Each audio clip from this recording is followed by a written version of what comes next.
this general is writing a memo, to his own troops and leaders, and certainly we're a peacetime military right now, and the principal mission of peacetime military is prepare for war. And I can remember myself when I was commanding troops at various levels, to make certain they understood with clarity what we were about. I would often cite to them that, look at guys, we can be at war in a week, in a month, in a year. And we got to stay focused on what we're doing because we never know when it's going to happen. That kind of language. And I read his memo. It's direct, it's blunt.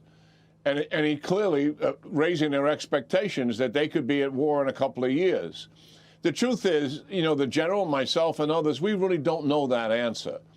And it's a subjective analysis that leads you to some kind of conclusion. His, that war is imminent. Mine is, I don't think it is in the near term, but it's certainly possible. And different congressional members come to different conclusions themselves. But the reality is, and what we should focus on, is the fact that we are not as prepared as we should be.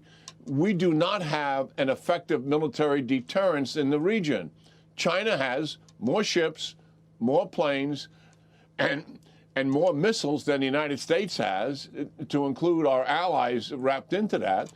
And secondly, we know for a fact that Taiwan is not as prepared as it should be. And we face that reality dealing with Ukraine and Russia, and we should not repeat that mistake. Neil, there's $19 billion of backlog equipment that is scheduled for Taiwan, and they have paid for it.